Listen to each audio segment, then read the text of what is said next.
বারবার শুকিয়ে যাচ্ছে তুলসী গাছ, এ কোন অসুবির সঙ্গে?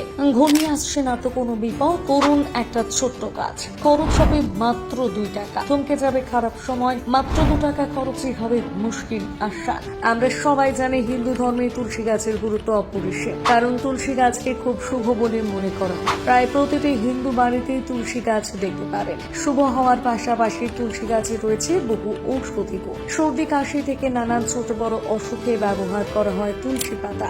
চায়ের স্বাদ বাড়াতেও তুলসী পাতা ব্যবহার করা হয়। তুলসী গাছ বেশিরভাগ মানুষের বাড়িতে রাখা গেলেও অনেক সময় তুলসী গাছ শুকিয়ে যেতে শুরু করে এবং অল্প সময়ের মধ্যে প্রাণহীন হয়ে নষ্ট হয়ে যায়। এই ঘটনা অবশ্য বাস্তুর জন্য মোটেও শুভ নয়। তুলসী গাছ শুকিয়ে যাওয়া নেতিবাচক শক্তি বৃদ্ধি পায় বাড়িতে। এমন পরিস্থিতিতে কি করবেন? আপনাদের জন্য নিয়ে এসেছে খুব সহজ এবং খুব উপকারী কিছু টিপস, যেগুলো অবলম্বন করে আপনি আপনার বাড়িতে তুলসী গাছটিকে দীর্ঘদিন সবুজ রাখতে পারবেন। মাত্র 2 টাকা খরচ করলেই তুলসী গাছ হবে প্রাণোজ্জ্বল। তার আগে জেনে নিন কেন বারবার তুলসী গাছ শুকিয়ে যায়। তুলসী গাছ শুকিয়ে যাওয়ার পেছনে অনেক কারণ থাকতে পারে। এর মধ্যে প্রধানত অত্যাধিক জল, নিষিক্তকরণ এবং কম সূর্যালো, এছাড়া পোকার আক্রমণের মতন কারণেও তুলসী গাছ শুকিয়ে যেতে শুরু করে। তুলসী গাছটিকে দীর্ঘ সময়ের জন্য সবুজ রাখতে এই সহজ টিপসগুলো অনুসরণ করুন। 1 নম্বর, প্রথমে তুলসী গাছ লাগানোর জন্য মাটির সাবধানে নির্বাচন করুন। গাছটি বাড়ানোর সময় মাটির সঙ্গে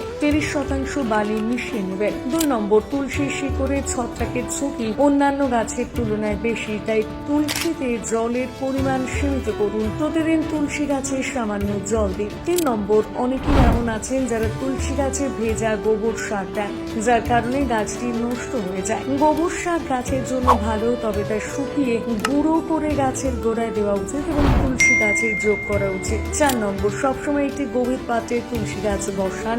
গভীর পাত্রে তুলসী গাছ বসালে এর শিকড় আর্দ্র থাকবে এবং গাছটি দীর্ঘ সময়ের জন্য সবুজ থাকবে। 5 নম্বর, নিমের জল বা ডিপসাম নুন জলে মিশিয়ে তুলসী পাতায় স্প্রে করতে পারেন। এতে করে পাতা শুকিয়ে যায় না, দীর্ঘদিন সবুজ থাকে। 6 নম্বর, তুলসী গাছের ছাঁটাই একটা নির্দিষ্ট সময় অন্তর করা উচিত। 7 নম্বর, তুলসী গাছে বর্তমানে খুব বেশি জলের প্রয়োজন হয় না, তাই দেখে শুনে জল দেবেন। মাটি শুকিয়ে এলে তবেই জল দেবেন। 8 নম্বর, এবারে আসি সেই মোক্ষম দাওয়াইয়ের কথায়। মাত্র 2 টাকা দিয়ে বাজার থেকে কিনে আনুন 2টো চক, গুঁড়ো করে তুলসী গাছের গোড়ায় দিয়ে দিন। এরপর অল্প অল্প করে জল দিন।